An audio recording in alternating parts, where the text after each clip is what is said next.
Welcome to What the Decks, where over the course of a lunch hour, we take the idea for a deck build from Lunchbox to Deckbox.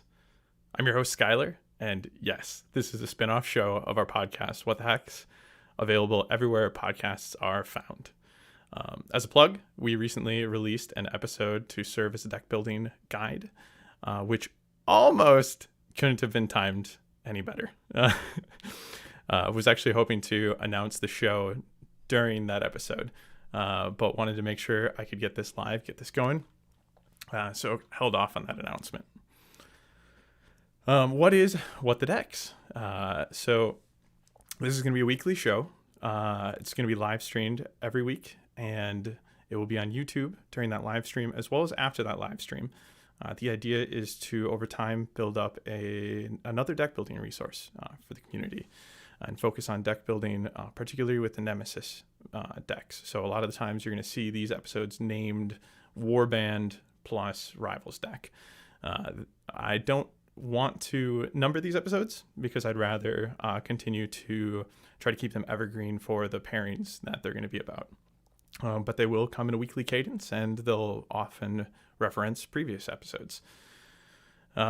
This week's episode will be Sons of Velmorn plus Malevolent Masks. I wanted to pick a pairing that is reasonably available within the current 4-season cycle. And my nephew Jude, shout out Jude, will be watching, and this is a pairing he has the pieces for. I hope to do Fish Mode of Spent Glory and Jared of Battle Mallet Proud, as they both have heroically led the charge on Velmorn in the past. So, couple of top of the show thanks to get out of the way. This being my first episode, there are a few folks I'd like to thank here. One is the Mortal Realms, obviously, for hosting this show and being a great group of creatives to be a part of. I love hanging out with all of you, brainstorming with you, and making the Mortal Realms what it is. Thanks for bringing me into the fold and keeping me here. Alex of Shade Glass Reflections. That is a YouTube channel that you should check out. It focuses on Underworlds through the lens of narrative gameplay instead of focusing primarily on the gameplay itself. He wants every game to tell a story, and it's told through the perspective of a nameless seer.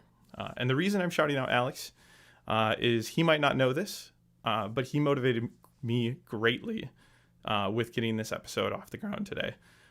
He motivated me with his just start making something attitude. When he put his first episode out, he did not expect it to be the best episode he'd ever produce. He just wanted to start. And he wants to evolve his show from there, learn from every episode, and build it into something really great.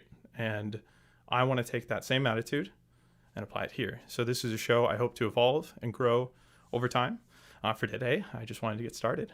All right. One more thanks I want to toss into the mix here is to the Battle Mallet podcast, who have kindly offered to host the show's weekly deck builds in their Nemesis library, which is one of the best resources out there for getting you and a deck to the table and playing.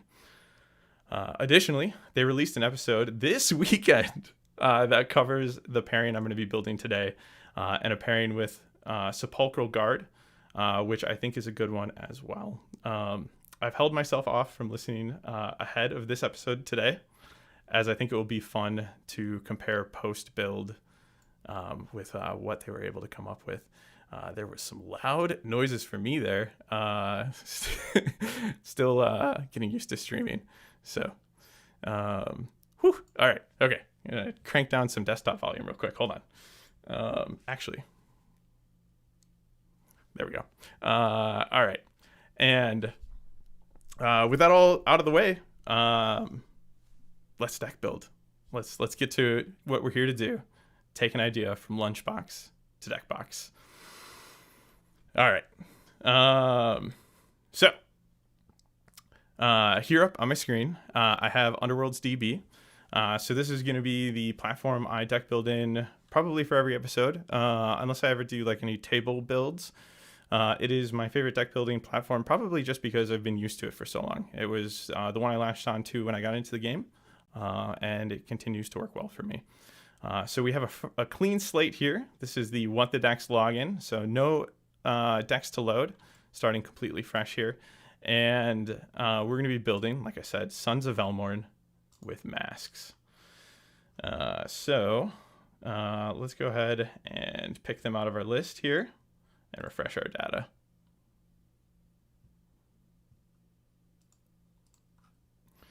And once we have a few cards in here, we'll also be able to get access to this Fighter Cards tab. So for those unfamiliar with using Underworld's DB, as soon as we get one in here, boom, we have access to our Fighter Cards. Additionally, we have the errata right here. So this is a great way to keep track of the fighters while you're playing instead of having to have a second tab open with the warband. You can also click the cards to inspire them if you weren't aware. There's also a couple settings. Let's see. Let's get a surge and an end phase in here.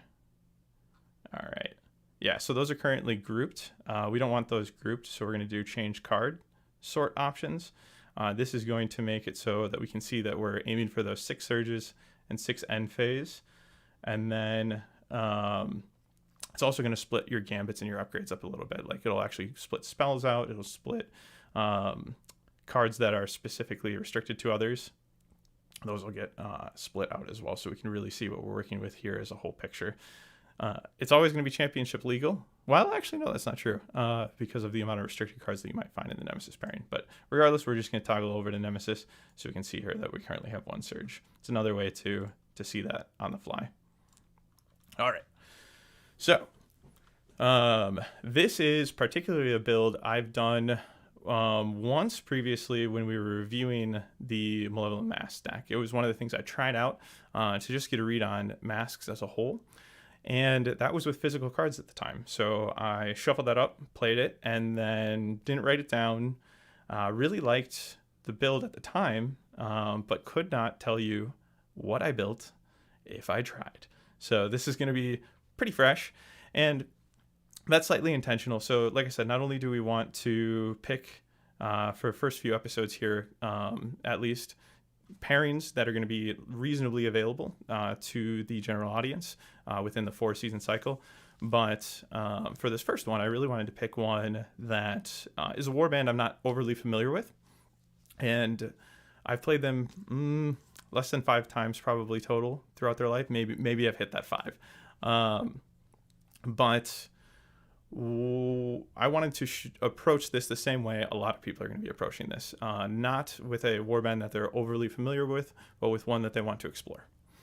So, all right, here we go. I gotta figure out how to watch chat and do this at the same time. For the first show, probably going to be pretty bad at that. Just a heads up. So for now, it's great seeing. It looks like we got Brian, Thomas, T. Giffen in chat, Fish Mode, Sleek Bull, Oliver. Wow, a lot of familiar faces. Thanks for coming out. All right, here we go. So, one of the things I start doing out the gate with a deck build is I will sort through the glory totals that we can look at and kind of see what our hardest objectives would be if we wanted to go for those higher glory things. First off, let me get our pairing loaded. So to do that, for those aren't familiar, you can go to filters, just grab this. But because we also want to be able to see Velmorn down here, we're going to have to pick where Velmorn was from. And actually, that's a feature that I didn't realize was tied to the Nemesis chat. Normally, I'm used to having to hit a box. So there we go. Cool. Like, for example, the Gnarlwood box is what I thought I was going to be hitting there. Okay, so we can immediately filter to objectives because that's where I want to start. And we can take a look at glory totals by tabbing there, going top to bottom. So it looks like we've got 1 3-pointer within Velmorn that we could go for. There are 1 or fewer surviving enemy fighters, and there are 2 or more surviving friendly fighters. Yeah, so going to avoid this right away because this is kind of a pretty difficult objective for most decks, especially without a strong ability to resurrect. They have access to resurrect, but not the most proficient. Like, it's not baked in tool for that. So this is going to be straight out. I would entertain this if I had more time behind Velmorn, and I felt pretty confident that I could keep at least one alive and keep a resurrection in pocket towards the end.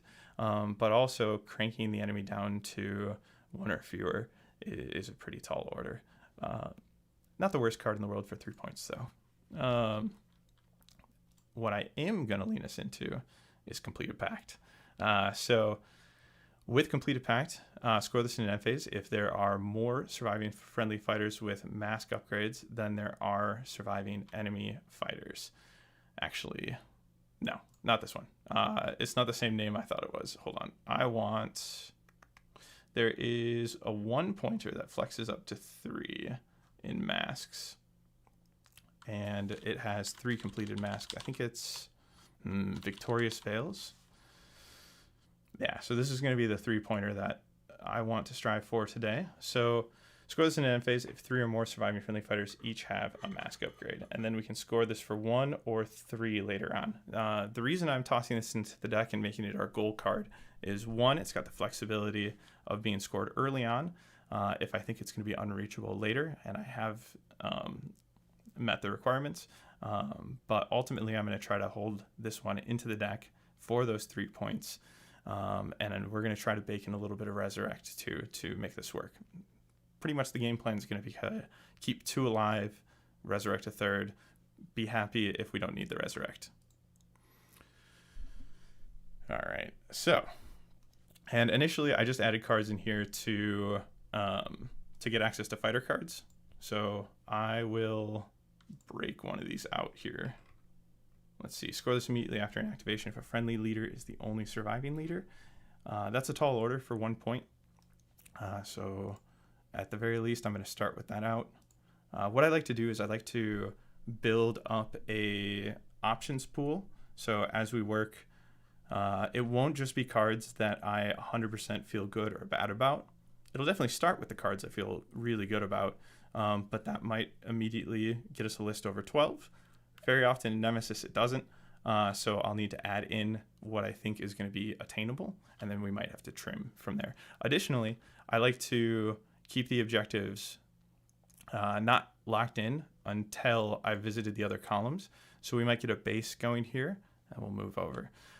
Generally, like when I built this combo for the cast, my thought process was to try to offset some of their requirements for kill surges and focus more on offsetting that, just so that they had some complementary hold gameplay with some of the stuff that's built in for them.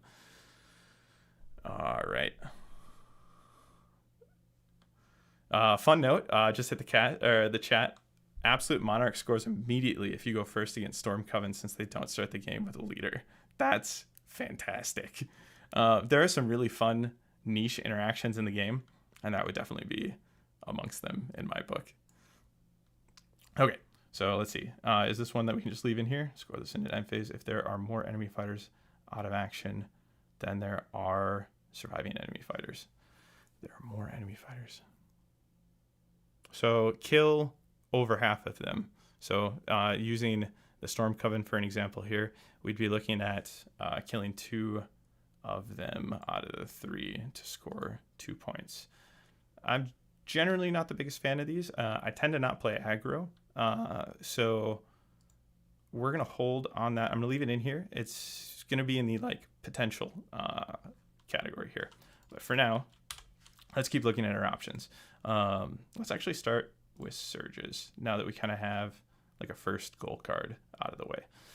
So we already talked about Absolute Monarch. I think I'm going to keep away from that. Score this immediately after a friendly fighter's attack action that took the target out of action. If that attack action dealt precisely enough damage to take the target out, or that attack action resulted in a critical hit. As far as kill surges go, I actually really like this. So score this immediately after. Yeah. So it's flexible. With them, you want crits to inspire, but they've got some pretty rough dice profiles to make that happen early on. I've often wondered that it's kind of cruel to ask them to fish for crits on just 2 dice to get that inspire, but it would probably be pretty explosive if they started on 3 and like trimmed down to like 2 hammers or something like that. But that's where we're at, is we only have 2 dice to fish for those crits. So what this is going to offer us is it's going to let us aim for that exact attack. And if we get lucky and we get that crit, it's still fine. So as far as kill surges go, I like clinical efficiency quite a bit. House Eternal. Score this immediately after you give a friendly fighter a raise counter. Well, we're considering leaning into raise, so let's add that for now. Just crit, easy, absolutely. All right, so Martial Lord. Score this immediately after a friendly leader's attack action that takes the target out of action. You're putting your leader in a risky position, but Velmorn is pretty baller. So he's a pretty good fighter to be sending in for attacks, especially once he inspires and gets that 2 defense. Problem is actually going to be his movement speed. Is you really don't want him to be taking damage before he gets these 2 shields. And how are you positioning him in a way to meet House Eternal, Martial Lord early on? So we're going to leave that out for now. Regal Riposte. Score this immediately after a friendly fighter's attack action takes an enemy fighter out of action if that friendly fighter has no charge tokens, or that enemy fighter had 1 or more charge tokens. So another kill surge. Like I said, we want to balance their kill surges a little bit with this build. So that enemy fighter had 1 or more charge tokens. Don't hate either part of this. It's not as good as clinical efficiency. I think I'm just going to keep it out for now, keep it in the back of mind. Well, we'll add it. We can always cut it really quick. Score this immediately after an attack action that targeted a supported friendly fighter and failed, or that was made by a supported friendly fighter and succeeded. So, So everybody already starts supported with the errata. Yeah, we're putting this straight in. This is just an attack action that targeted a supported friendly fighter and failed. So good for us. Or that was made, but yeah, that's going in. That's good stuff. Okay. And are we straight into masks now? So we're through their kill surge, or their surges. And so there were at least 4 kill surges in there. Let's see. 1, 2. That's a raise. 4 kill surges, an attack surge, and a raise surge. So aggro. All right. And let's see here. Audacious Aspect. And so Malevolent Masks, I know a little bit more than I know Velmorn. So I'll be cruising a little bit more through those cards. Also, you'll notice one of my habits when I'm in Underworld's DB is I sit here and actually read the smaller version of the text instead of this version. Probably going to have to break that habit for the stream. Probably easier to let people read this. This is just habit. I also like looking at the art. This burns an image of the card into my brain, and so I start to associate the image, the name, the way the text looks, blocks itself, in here. I start like associating that directly with the card, whereas this is hard for my brain to actually like link to an existing card. This is just a wall of text to me. So might always have to be this way. We'll see. Okay. For today, it's definitely going to be this way. Audacious Aspect. So score this immediately after an activation step if 1 or more friendly fighters with a mask upgrade holds an objective with an odd value. So we have to get the ball rolling in some way, shape, or form to get a mask out. or your warband holds 2 or more objectives, each of which is in no one's or enemy's territory.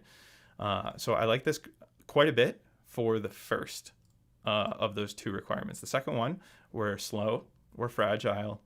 It's going to be very hard for us to stick on objectives in places that aren't our own territory. Excuse me there. Okay. Death's Visage, a friendly fighter with a mask upgrade, takes an enemy fighter out of action. So we have another kill surge here. Or your warband's third or subsequent successful attack action in the same phase. The successful bit is actually going to be the part that's going to be really hard to meet here, especially with 2 swords. We are supported, don't get me wrong, but if we're not able to find a way to get additional attacks off, which we could with a Gambit later on, we're asking a lot to make 3 successful out of our 4 that we would normally have available to us here. So I think I'm going to pass on Death's Visage. I am going to grab Domino Dominance. Score this immediately after a power step if 1 or more surviving inspired friendly fighter have a mask upgrade. So right now my plan for this card is going to be Velmorn, because once anybody that he supports meets their critical hit, he'll get inspired as well. So hopefully I can get a mask on him and I can get Domino Dominance out the door as well. Feast of Violence. So score this immediately after a friendly fighter's attack action if that was the 3rd or subsequent range 1 or range 2 attack action made by a friendly fighter in the same phase.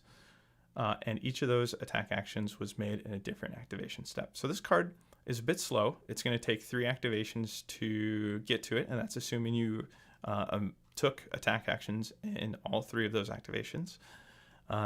However, it's pretty darn reliable.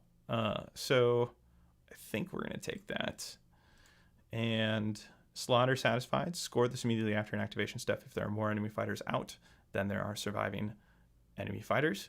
So this is leaning into that aggro side, making sure that you kill half of them, rewarding you in the form of a surge. Complements very well that card I was rough on earlier, which was an end phase. And I'm going to be rough on this one too for only a glory. It's a lot of work to get to a 1 glory surge. And Vision's a success here. So this is the one where I think if we need Seed Glory off of a mask surge, this is the one that's going to be doing it for us. A friendly fighter with a mask upgrade holds an objective with an even value, or your warband holds 3 or more objectives, and 1 of which are in no one's or enemy's territory. So you're able to hang back on 2 objectives in your own territory, get a scout out on a 3rd. And the best part about the Vision of Success and Audacious aspect here is it score this immediately after an activation step, so you don't have to worry about opponent's activation step or power step shenanigans or anything like that. It's within the control of your activation, which is why this is more possible. Is if you're looking at Audacious aspect, you need to get 2 people across your line and onto positions. Now you can again do that after your own activation, but there's probably been an enemy activation between there. Whereas if we go with Vision of Success, we can hunker down on the 2 and then plan for making a break to that 3rd one and get that glory going. All right. So looks like I housed 8 surges for considerations, and we are 24 minutes into the hour. All right, the challenge here is to make a deck build in an hour. I do kind of anticipate today's episode will run a little longer than an hour, being the first one I'm trying. But we're going to see how close to an hour we can hit. All right. So let's take a look at our end phases available to us. Let's make sure to toggle 3rd end phase here as well, so that we get both offerings. Sometimes what I'll actually do is I'll just start with 3rd end phase. Oh, hey, there's none. So we don't have to worry about it. But it's nice to have them in mind. That's one of the reasons why at the beginning I was like, oh, what's the strong glory options or high glory options? How hard are they? It's kind of the same idea, is going to that 3rd end phase and taking a look at what you could be working towards. Unless you're trying to build Spike Claw's Swarm, which I'm so glad for the announcement that they're getting remade, because they have 3 3 third end phase objectives, and they're awful. So you really got to look at them for a second and just shake your head. But we're not talking Spike Claw, we're talking Sons of Velmorn. So here we go. We've already taken a look at Inevitably itself and Complete Pacts, so we can move past that. Dispassionate Slaughter is kill more than half of them for 2 glory. So let's take a look at Hereditary Claims here. Your warband holds 2 or more objectives, and 1 or more of those objectives is not in your territory. This goes hand in hand with Visions of Success there. So let's go ahead and bring that in for 2. This is even better if we can go second. That's pretty standard when it comes to hold in general, is if you can go second, you kind of deny that final activation for your opponent to kick you off of something like this objective that isn't going to be in our territory. So Morbid Majesty here. Score this in an end phase if 3 or more surviving friendly fighters are inspired. Ooh, for 2 glory. Okay, I'm going to flirt with this one, but I don't feel confident because we're looking for mainly crits to inspire. They do have a backup inspiration, I believe. If this fighter was the attacker or supported the attacker, hold on, I know there's something in here. Sibling Rivalry. After the final power step of the round, inspire 1 friendly fighter that has this ability. So over the course of the game, that could help us. We do have 3 health on these fighters, which is far better than 2 and Nemesis, but at 1 shield, they're still really fragile. And he's on his own. So he's got the same Inspire, but he doesn't have Sibling Rivalry, and he isn't supported by the king. Okay. Yeah, so let's just go ahead and put Morbid Majesty in here. We might take it out. Protected Inheritance. Your warband holds 1 or more objectives in your territory, and 2 or more enemy fighters are out of action. 1 or more objectives. Oh, I love this. It's almost like a reverse or like flip of what is it? Price of Victory? I think it's Price of Victory. Hold 2, kill 1, or have 1 out of action. Let's go ahead and grab that for 2 points. Love that. And then totally overpowered. Your warband holds 2 or more objectives, and more than half of the fighters in 1 or more enemy warbands are out of action and or have 1 or more wound counters. I tend to really like this. Hold 2, like I was just talking about Price of Victory. Hold 2 and accomplish something reasonable in addition to that for 2 points. If we were pairing, let's see, we don't have much in the way of like power step damage. I don't think we'll discover that more when we get to the Gambits. But for now, I think this is a pretty attainable goal. I really like that out of action fighters contribute to it and not just ones that are wounded. So how are we doing? So we've already got 6 as a base, and actually quite a bit from Velmorn. So that's pretty cool. So let's take a look at what else we have available to us in the ones. So vying for favor. Score this in end phase if each surviving friendly fighter has 1 or more move and or charge tokens. I'm going to pass on this right away because we have 5 fighters. And so that's going to be pretty difficult if you can't do out of sequence movement in round 1. And I'm not a big fan of single glory end phase that I can't get in round 1. But I'll tell you what I am a fan of, Hooded Stranger. So this is going to get us a glory if we have a masked fighter in enemy territory at the end of the round. You know, we're scoring an end phase here. And it will gain us an additional point if they don't have any fighters, any enemy fighters adjacent to them. So that's pretty great. So pretty good 1, because if we get any seed glory, we can guarantee the 1 point. And with positioning, we can probably get 2. Solid spread here. This is the type of card I would grab if I was playing like Sepulchral Guard, or anybody who had the ability to maximize movement economy while kind of swarming. This would be really cool with, oh gosh, yeah, this would be really cool with Hexbane Hunters. In fact, Price of Victory would make masks really fun.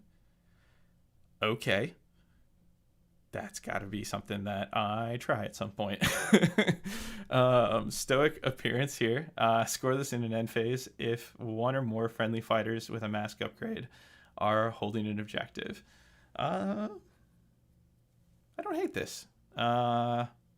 This could be pretty reliable. I am not 100% confident with the reliability of the end phases I've grabbed so far.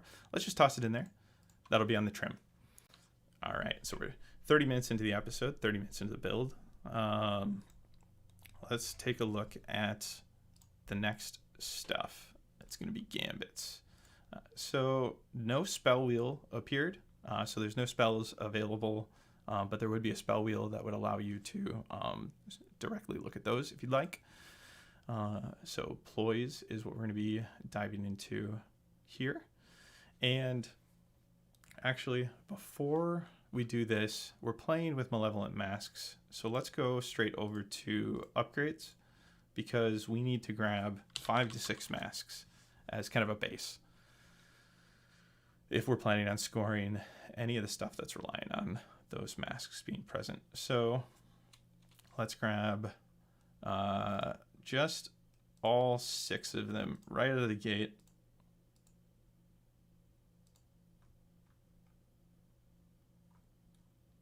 Perfect. And do we want to just look at, actually I might even just start here. Might start with upgrades. Normally I go Gambits, then upgrades. It's just where the wind takes you on power. That's just kind of normally my workflow, but we're playing with a pairing here that is really demanding of our upgrades, so it's not the worst place to start. All right, so we have 1 defense dice, even when inspired, naturally. I don't remember if they have a +1 defense upgrade. And Velmorn, like I said, inspires to 2, and I'm kind of hoping to make a play for inspired Velmorn. They do have an upgrade, a crown that uninspires him, but it allows him access to resurrection. It's risky. We might end up putting that in as a backup to help us with 3 points on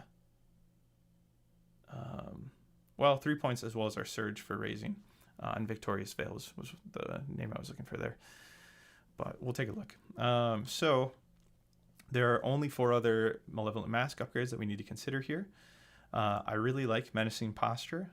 After this fighter has action that pushes 1 or more enemy fighters, push this fighter 1 hex towards one of those fighters. So this can be in combination with the mask that does a push here. And so for those who don't know the masks in and out, let's just touch on those. They each offer a unique action. Envy Shroud is the one that says mine as flavor text.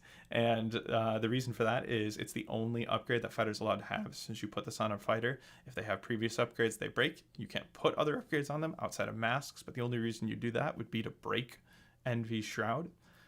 So +1 wound is what Envy Shroud will give you, and then all of that,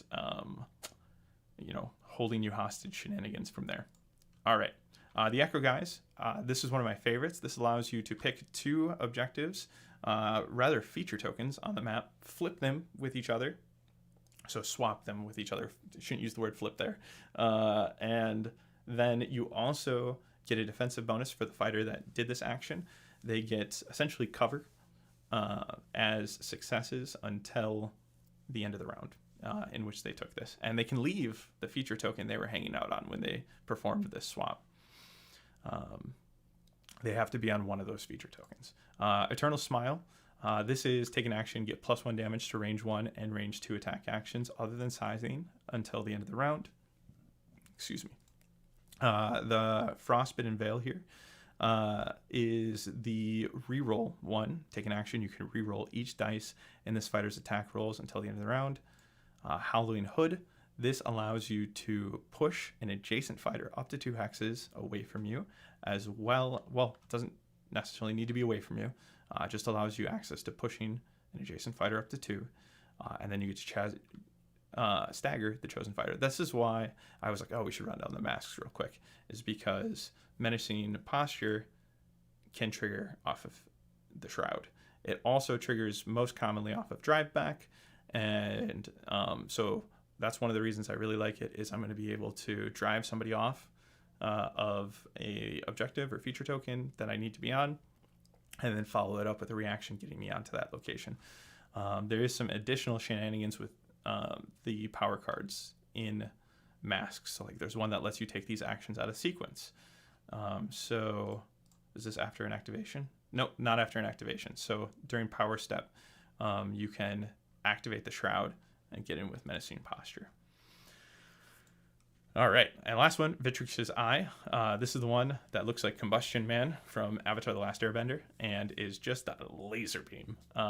So important to note, it's not an attack action upgrade. If we were playing with beasts, we'd be allowed to put this on beasts. So that's really, really fun.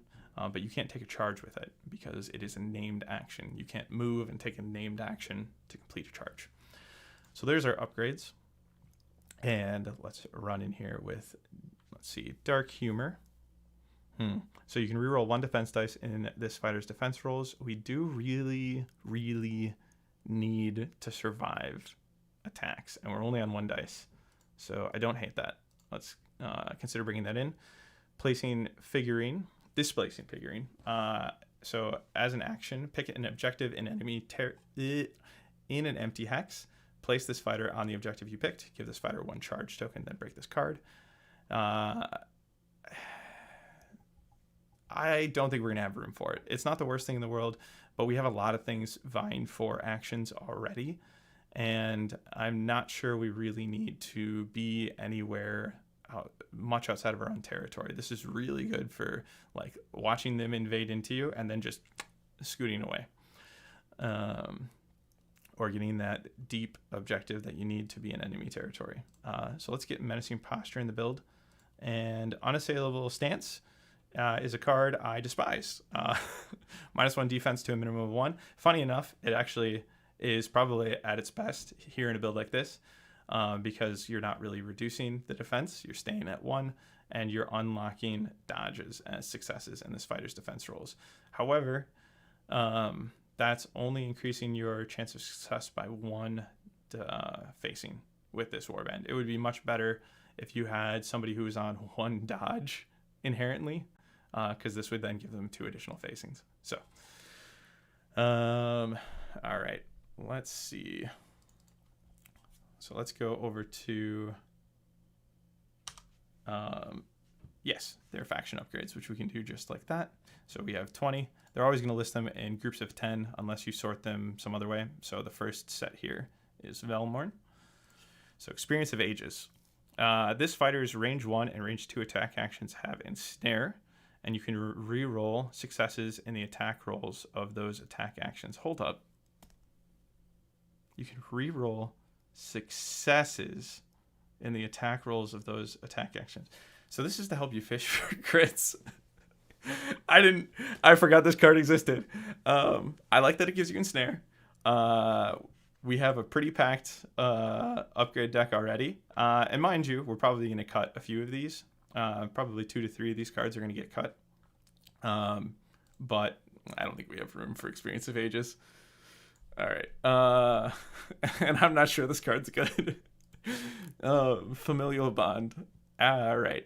Reaction. After this fighter's activation, push this fighter 1 hex towards the closest other friendly fighter. So a lot of utility here in the sense that, closest. In the sense that it can be any action that you took. With masks, we're going to have a lot of action, or we have the capacity to take a lot of actions that aren't moving, aren't attacks, right? So Familiar Bond actually is a pretty interesting consideration. I think I still stick with, I think I'm going to still stick with Menacing Posture here, just because we're looking to hold a little bit more. But I don't hate this. I actually really like this. The fact that you have to push closer to the closest friendly fighter, though, means you're going to have to be like A game on your positioning. So, Favorite Son. Yes. Okay. Excellent. +1 defense while your leader is surviving. We need this so bad. We're gonna take that. All right. And then you can reroll any number of dice in the attack roll. After this attack action, stagger this fighter. So we have a 2 dice, 2 hammer attack here. Actually, that's pretty awesome. So it's going to give us range 2, which nobody has access to. Yeah, nobody has access to. And we can reroll any number of dice in that attack roll. Yeah, sign me up. That's in. All right, Fell Enchantments. Reaction. After an enemy fighter's failed attack action that targeted this fighter, give the attacker 1 curse counter. While a fighter has 1 or more curse counters, that fighter has -1 defense to a minimum of 1. Okay. And -1 dice from that fighter's attack actions to a minimum of 1. Clear all curse counters at the end of the phase. The fighter has -1 defense and -1 dice. So it has to fail, and it has to be against this target. I'm going to go with no, because of those reasons. If this could, I mean, it would be way too good if you could just do it to any enemy fighter that attacked. But if there was a bubble here where you could curse people that are attacking your friends within a certain 2 bubble radius, I would more so consider a card like this.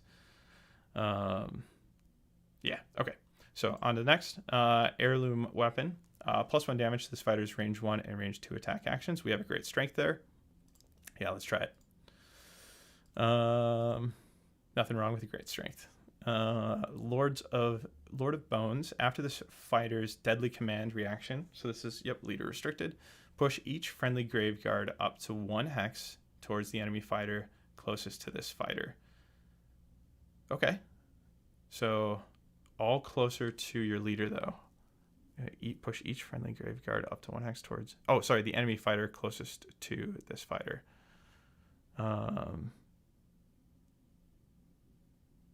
Closer to your leader. Got it. Okay, so your leader is the subject matter here, and you're bringing 2 people in to help keep him safe. I love that it's a push, too.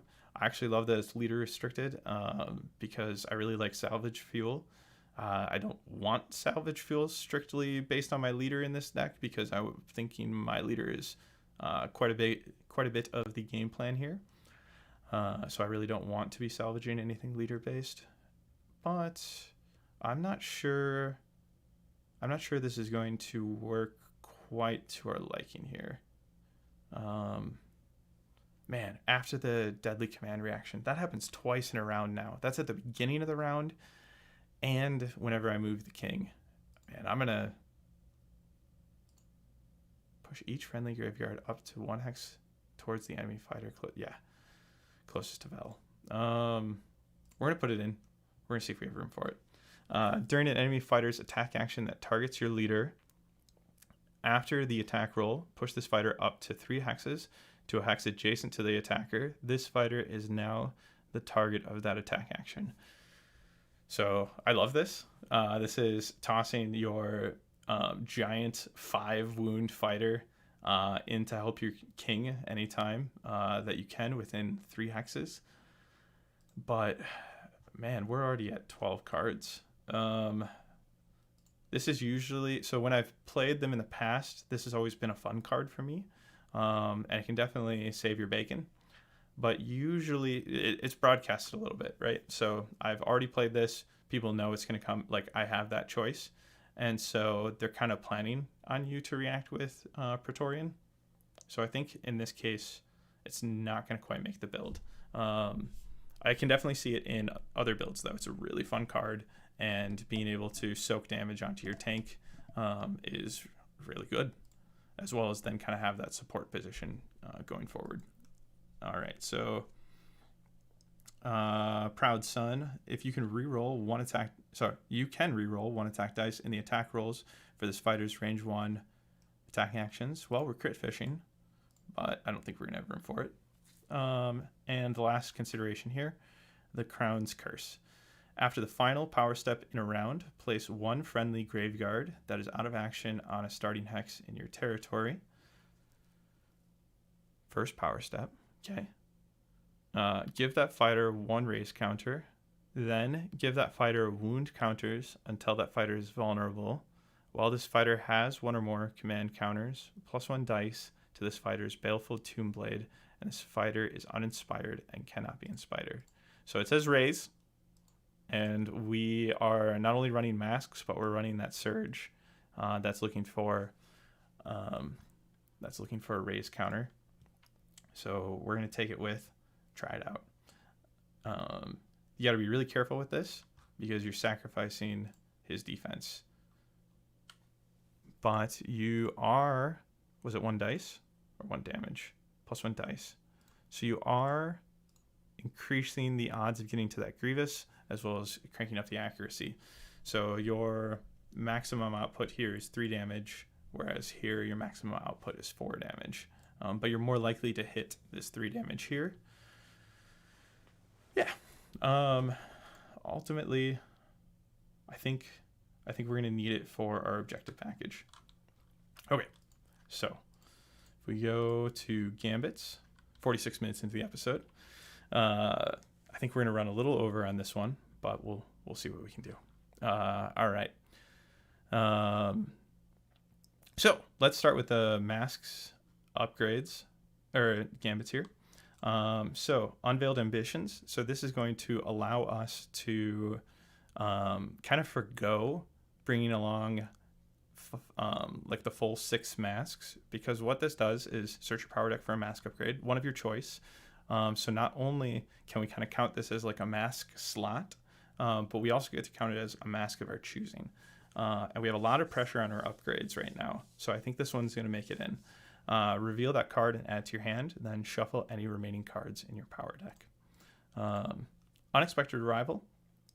This was 100% in the test build I did for our podcast, and I had a ton of fun with this because they are slow. So all of a sudden, I could take Velmorn, who is hiding on an objective, right? And I could swap places with Sir Jedrin, or they finally come for Velmorn, and I was able to swap places with Sir Jedrin. Either way, I was able to turn the situation into quite a scary situation out of nowhere. Also available to you is getting your Scyther into position. It does require masks on all of these fighters that you want to switch places with, but it's a really, really fun card, and it was really throwing people off. Like I had a vulnerable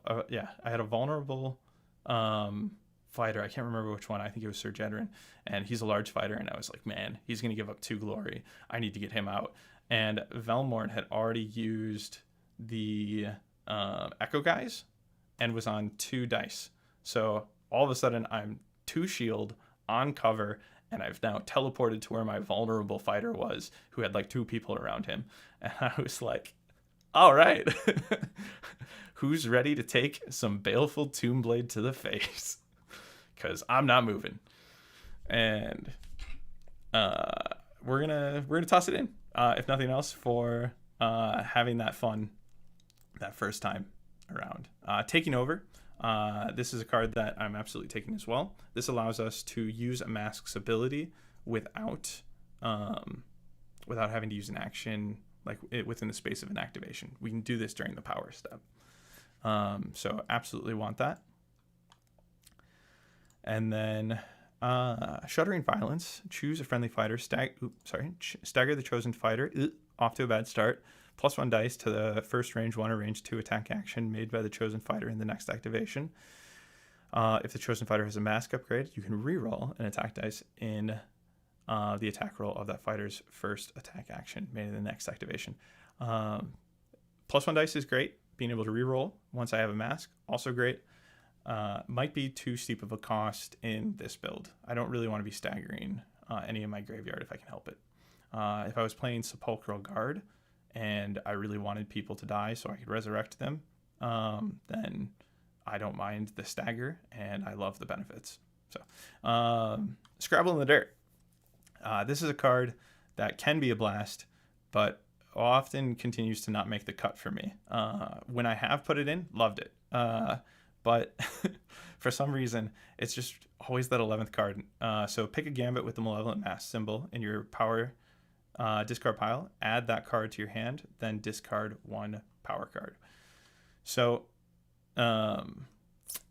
yeah, so you're going to be able to get back Malevolent Mask cards, right? Like maybe you saw Unveiled Ambitions early and you haven't been seeing your other masks and you really need another mask right now. Scrabble in the Dirt can do it. It's going to cost you another card, cost you Scrabble plus one other card, but that could be really what you need.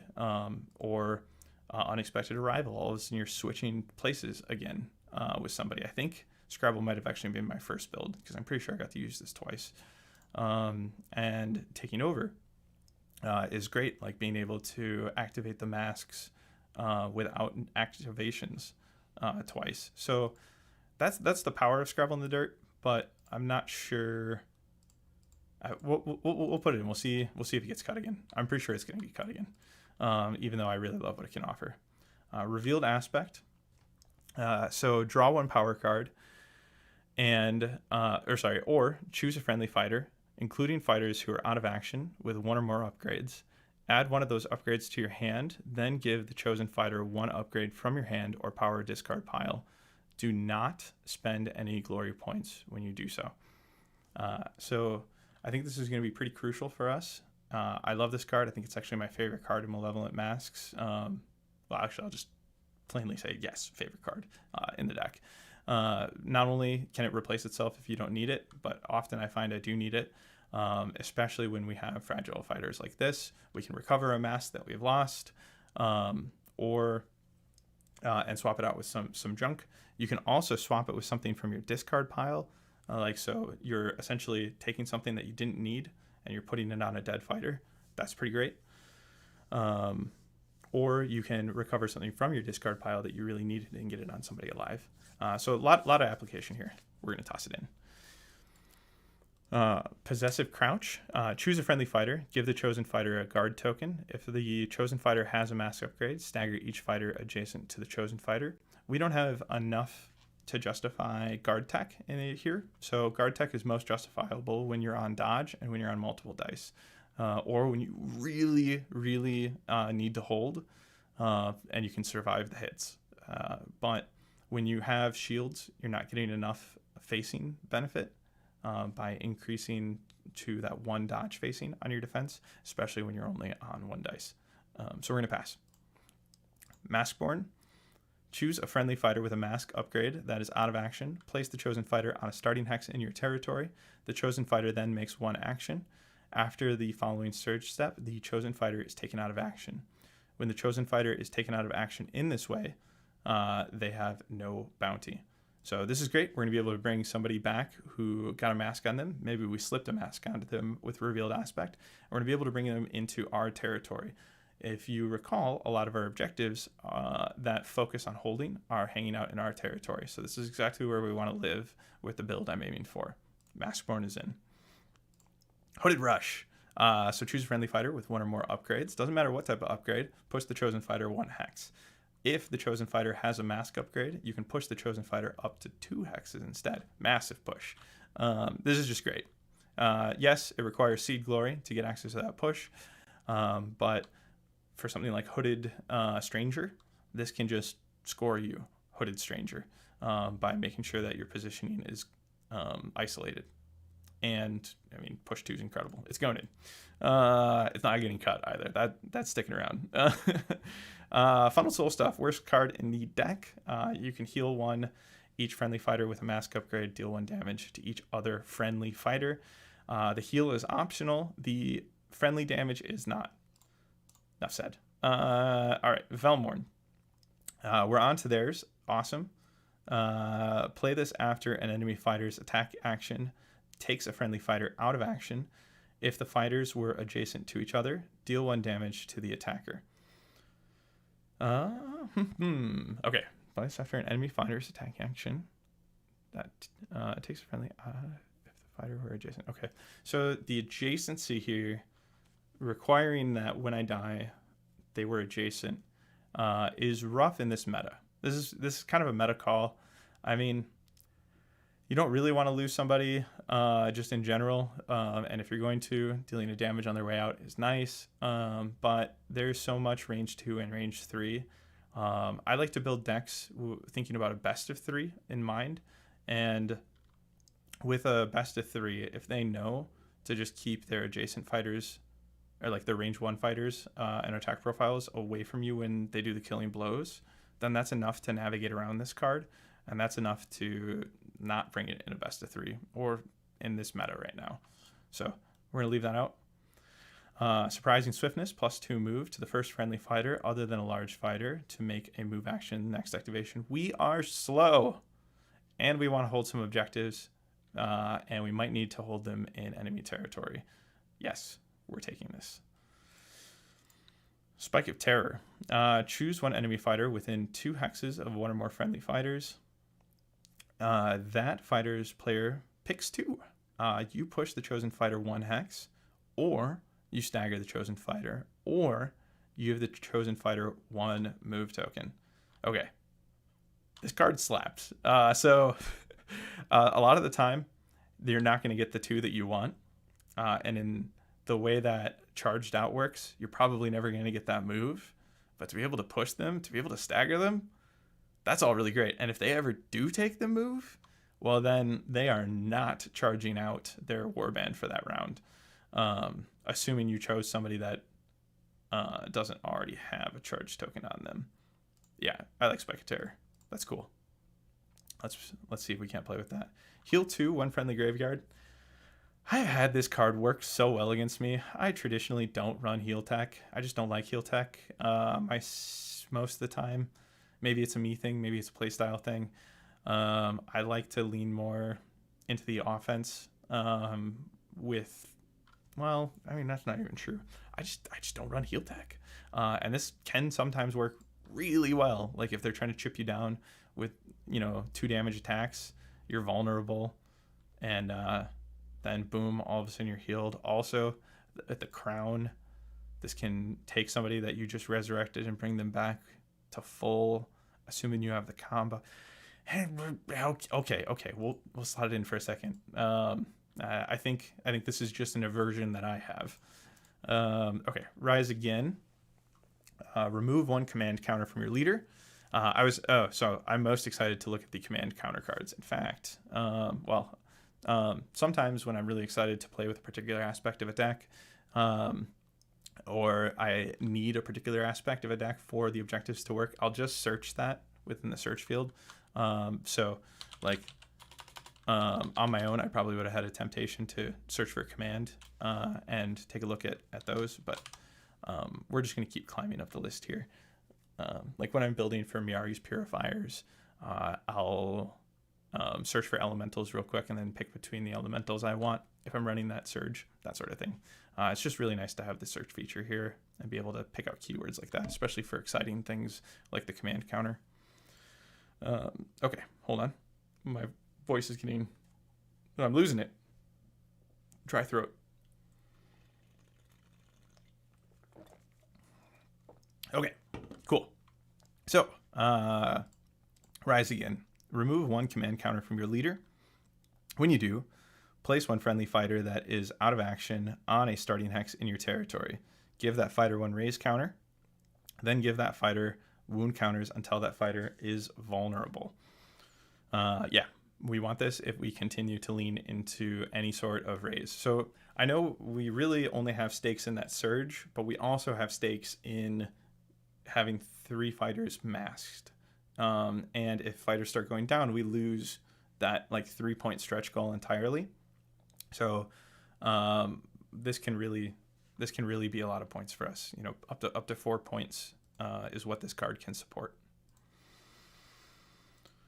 So Velmorn have dry throats too, thirsty for centuries. Thanks. So I did set a timer at the beginning for an hour just to see how I would do against that timer. Not too bad on getting the deck going. I did spend a lot of time breaking down each card as I went, reading each card.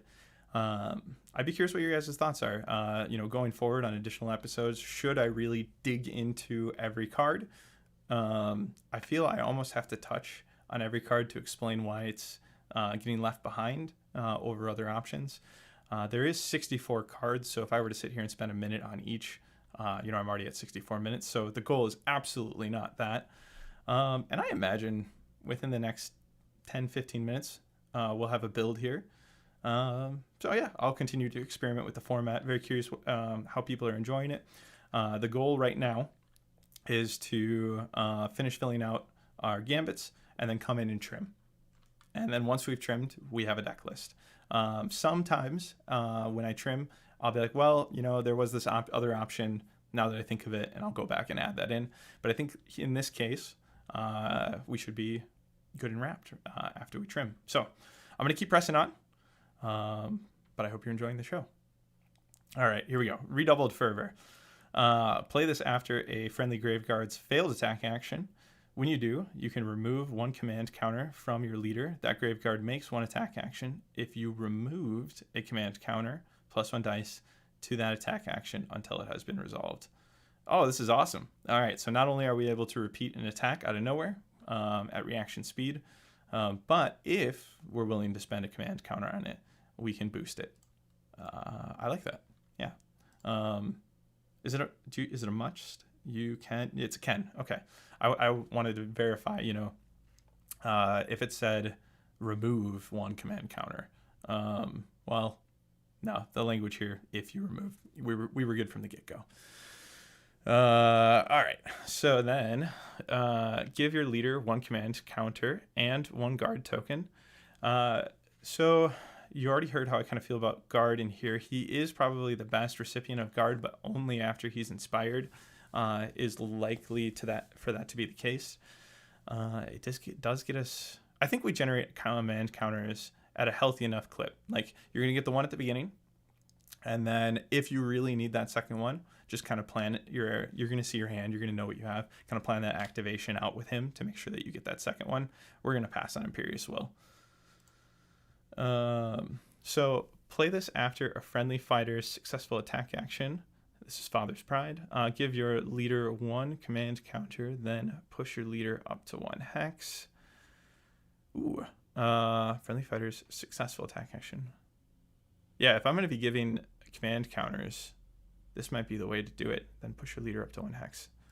It's going to make the initial cut. That might feel like card 11 though. Let's see. Play this during a friendly fighter's attack action. After the declare attack action step, that attack action has cleave. If that attack action results in a critical hit and takes the target out of action, gain an additional spent glory. So an additional spent glory is cool. After the declare attack action step, I think cleave at Gambit speed is actually what's really cool here. The rest is gravy. This is also already feeling like an 11th card. We're gonna see if we feel we need like in this meta too. There is that might be my local meta actually talking. I just feel like I've been up against a lot of block lately that it would be cool to threaten right out of the gate with the attack. This could be a really cool accuracy card. And let's see. Play this during so this is reaction, maneuver. Play this during a friendly fighter's attack action. After the declare attack action step, when you do, you can remove one command counter from your leader. Choose a friendly fighter other than the attacker and push the chosen fighter 1 hex or up to 3 hexes if you removed a command counter. Choose a friendly fighter. Oh my gosh. Can that be... So that can be Jedrin? Does that help with his... Yes, it is. So this just sounds great in general, but it also can help you get Jedrin supported for a successful attack and help get him inspired. Okay, so I feel like that one's going to have to scoot in. Woo! Oh! Okay, so we have 16 objectives. That's not bad. We only have to cut 4, and we have to cut 2 in each category. That'll be easy. 15 for Gambits. That we have 5 Gambits to cut. I get pretty liberal when I'm cutting though, so it won't be the hardest challenge in the world. I have a feeling like 11 and 12 might be really hard though. And upgrades 14, so not too bad. I knew there was going to be a lot of pressure here. We might even be able to afford. So we have flexibility with Unveiled Ambitions, so we might actually be able to afford dropping Unveiled and keeping another mask, because so this is a pivot point in either column right now. So okay, so now that we have kind of our head wrapped around the things that we've brought into the build, this is where I do that second pass. And so we can look first at our surges. So this is the kill surge that I was most a fan of, because I think it's pretty cool that you can go in for the first, and if you miss with a crit, you're still good. Somebody told me once that critical hits, or like getting the +1 from Grievous, is an option, and I can't remember if I looked it up or not. If that's true, that still hasn't locked into my brain, like that you can say, you know what, I don't want to flex into that crit. I'll keep the damage pre-Grievous, but here you don't have to make that choice. So we're keeping it regardless. Okay. A raise counter. So I usually want 3 power cards, or 3 abilities, 3 something, to add up to support a surge. This might actually get dropped, usually with an objective in general. But we only have 2 ways to resurrect. We have the Crown's Curse, which comes at a cost of uninspiring or leader, and that can be a pretty hefty cost against trying to hold our position for holding. And we have Rise Again, which I'm not going to get rid of. I think we still want Rise Again, and we might even still want Crown's Curse. But do I want to rely on having one of those 2 cards in my hand when I'm looking for like Seed Glory? I think I'm going to have to get rid of it. Oh my gosh, Grievous says May. Grievous is optional. That mind blown. I think it's just that there's so rare situations where where you're not going to want that. Okay, so House Eternal on the cutting block. Regal Riposte. I think this is going to be the number 1 cut here. So not only is it a kill surge, yep, that requires you to not have any charge, so which is hard, right? You have to use these tools to get pushed into position. A lot of the time, if you get driven back, you're already not in a situation to do this, or you have to target somebody who's charged. Usually, I think that's attainable. I think it's not the worst card in the world, but it might not be a keep. Relentless Unity is a keep for sure. Our support, our inherent support from our king is totally giving us this. Audacious Aspect and Visions of Success are going to be hard for me to keep because of how easy they are once you do get that Seed Glory going. We won't be really using Audacious for that. If you get Audacious in your opening hand, strongly consider mulliganing it if you don't have any other good options in that hand. But we'll keep Audacious and Vision. Do we keep Feast of Violence? I think we do, because it's just attempting attacks. Yeah, so let's get rid of the 2 I was iffy on. Let's get rid of Regal Riposte and House Eternal. So now we're not relying on using a raise at the wrong time, or banking on having it like in combo with that card, because it could bait a raise out of you that you really need to hold for end phase scoring for something like Victorious Veils, because I'm keeping Victorious Veils. We're trying that. Okay, so I think we're pretty good there. If I had to guess, if I circle back on this, Feast of Violence might be a card I swap back out for that charge or no charge kill surge, because this is a bit of a tempo card, and we do have reasons to take other actions. But I think it's at least worth being in the first iteration of a deck like this, trying it out. Okay, Dispassionate Slaughter, kill half of them. Especially not with the way that we've been building. I don't like it. Okay, Hereditary Claims. Warband holds 2 or more, and 1 is not in your territory. I still like it. Hold 2, do something reasonable. Same with Totally Overpowered. I think of the 2, Totally Overpowered might be the harder one.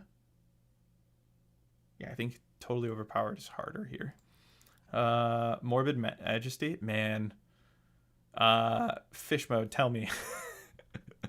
Is this card a trap? This card feels like a trap. 3 inspired, and you're relying on successful attacks in these scenarios.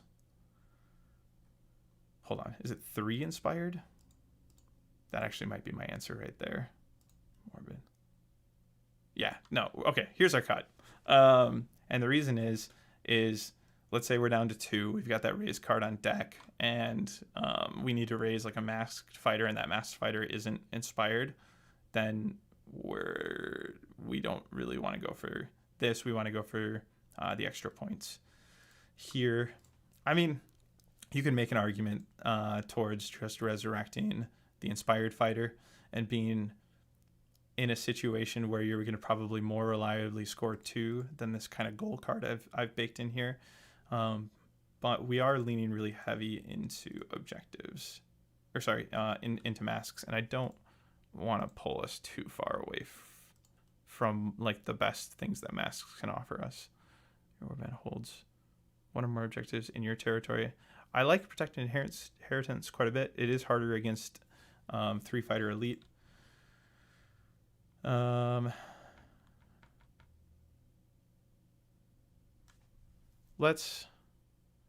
Yeah, good point, Mark. If we bring the crown to and need this as like a backup plan, then that's going to hurt trying to get Morbid Majesty. Okay, so let's cut that. So we have our 12 objectives. Perfect. And then over to Gambits here. And upgrades. Let's see. Are there any easy cuts over in upgrades first? So Fearless Lunge, I really like. I'm going to have a hard time cutting that one. Dark Humor, getting us the rerolls, helping keep us alive. +1 wound is pretty good. Going from 3 to 4 is quite a big deal. Let's see. This like, it's such an interesting mask that makes you think if it's worth taking, because yes, it's great fortitude, it's +1 wounds, but the fact that you're not going to be able to upgrade that fighter beyond this is an interesting push or pull. I think Totally Overpowered seems tough with no ping support. Yeah, that's fair. For a moment there, I was kind of thinking that this could be the sibling rivalry spot. I think it's between those two in this deck, but we'll try it. That's part of what the show is going to be about. Is we might not come up with the absolute best first iteration, but it doesn't need to be the best first iteration. It's just got to get you thinking, got to get you playing, and then if you heard some doubt about a card and you're playing it and it doesn't start singing for you, if you're like, no, I think the doubt was probably the right angle here, swap it out, try something new. I'm going to be field testing this deck at our Thursday night local. I'm going to try to make that a habit of the show going forward, is that every deck I build here, I also field test later at our local. I think that'll be a really fun angle, and I'll come back and let you know how it went, if there are any immediate swaps I'd make. All right, so let's kind of fly through the rest of this as best we can for time purposes. All right, so let's look at their upgrades directly. So +1 defense while your leader is surviving. I want that so bad. I don't want to get rid of that. Great strength. What's our output look like? Man, I feel like we need that.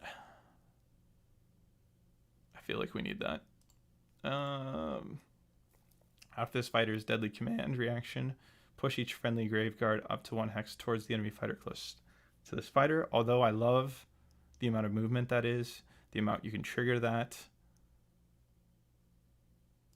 I might have to cut that. You can reroll 1 attack dice in the attack rolls for this fighter's range 1 attack actions. Oh boy, with them, what's better, accuracy or damage? Probably accuracy. Okay, and Crown's Curse. So this is tough. I won't lie to you. So we got to trim this down. Let's come back. I've kind of relogged what these are in my brain. Let's look at how our gambits offset them. Okay, unveiled ambitions. If we end up keeping all of the masks, we can cut this. Otherwise, I think we want it. Unexpected arrival is cheeky. Taking over is necessary. Scrabble in the dirt, like I mentioned, I just feel like I often don't have room for it. Especially like as we continue to cut this section here, if we cut a bunch from what the masks is bringing, then Scrabble in the dirt loses value with every card that we cut. So before we start cutting from down here, let's see, +2 move. Let's keep that. Yeah, let's keep that. Spike of Terror. The alternative would be we hopscotch. So the alternative would be we keep Unexpected Arrival. We charge somebody up forward, and then we flip somebody that wouldn't normally be able to get where we need them to get. But with Surprising Swiftness, we don't have to have 2 masks on the right fighters to make that happen.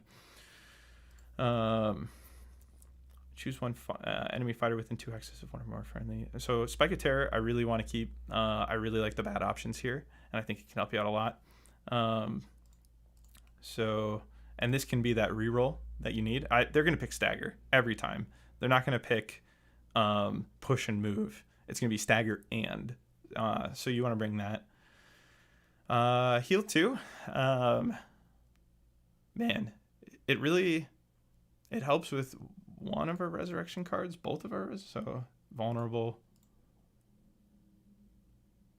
So it helps with our resurrection, but I'm thinking we just play with resurrection to sneak in Victorious Veils more than anything. Maybe I'm putting too much into one objective. It's a trap you can fall in sometime, but I think the 3 points is worth it. We've got 15. We can flex to 16 with Hooded Rangers. We can flex to 18 with this. We've got a pretty healthy pool here. I think it's worth the risk. Okay, so we might get rid of Cleave. I think we're going to get rid of Cleave. Let's get rid of Cleave. We can always bring it back. Plays after a friendly fighter's successful attack action. Give your leader. We might get rid of Father's Pride. How many command counters are we asking ourselves to use? Command counter. You can remove 1 command counter from your leader for a deadly maneuver. 1 for redoubled fervor, but it already works great without. Remove 1 command counter from your leader for the placement. Is that the last one? Yeah, it's the last one. Okay, so we've got 3 cards that require those. The gravy here is you also get a push your leader up to 1 hex. So mandatory push if you want to use this. I mean, you wouldn't play this if you didn't want that, but that might be a cut. Cutting can be hard sometimes. Choose one enemy fighter within. Okay, I'm gonna get rid of the heal 2. I like to live dangerously. And Spike of Terror. Choose one enemy fighter with 2. Let's see. Again, this can really save our bacon.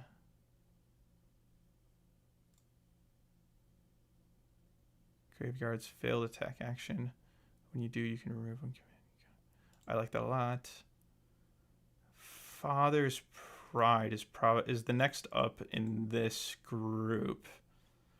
So we're probably going to lose Father's Pride here, and then we're probably going to lose 2 from here. And if we're losing 2 from here, it's going to be Scrabble in the Dirt. And as much as I hate to say it, it might be Unexpected Arrival. Because if we keep Unveiled Ambitions, that gives us a little more room in our upgrades, and there's some pretty great stuff over there. So that's the plan. Let's get rid of Unexpected Arrival. Let's get rid of Scrabble in the Dirt.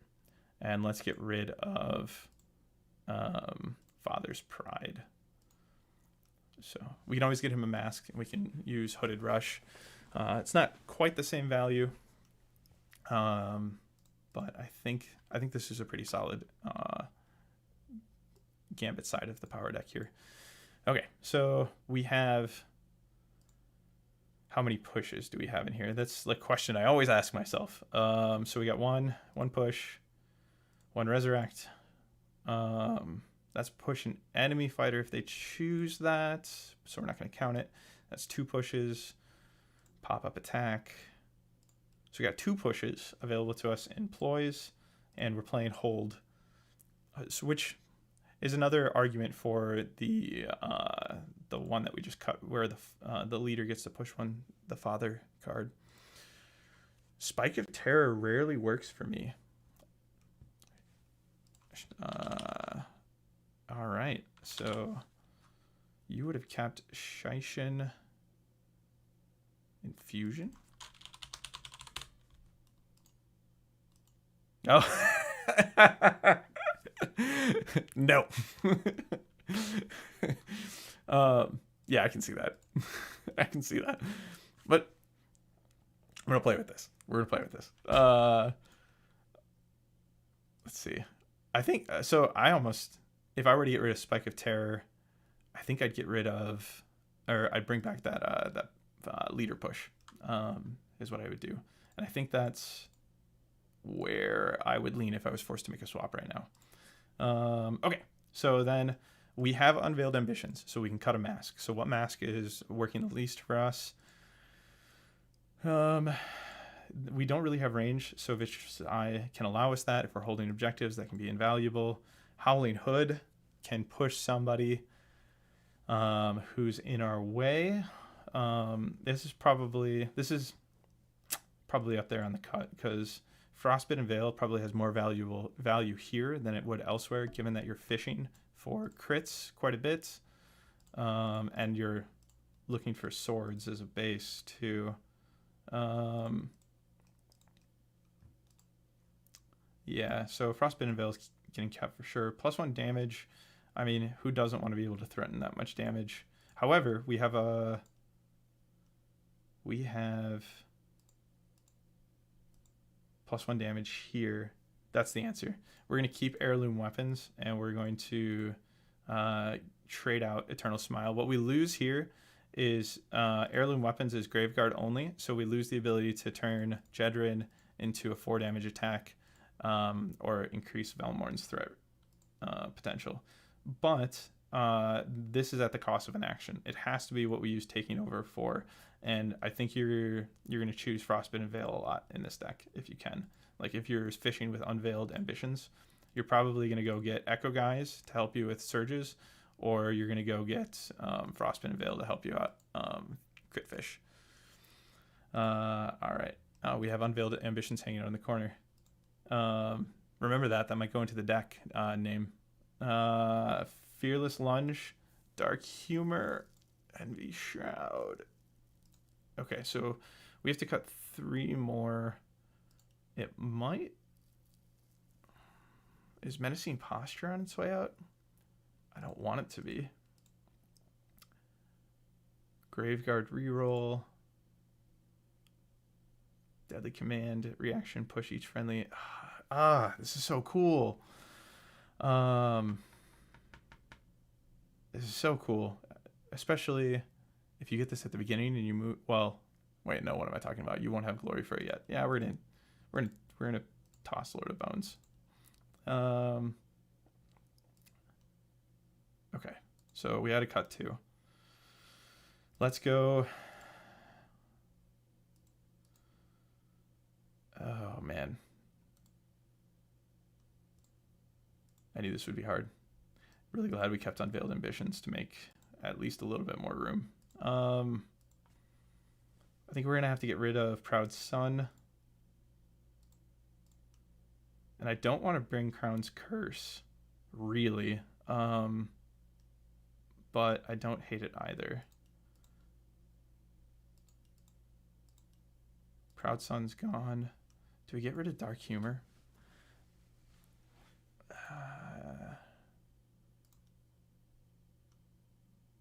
Yeah.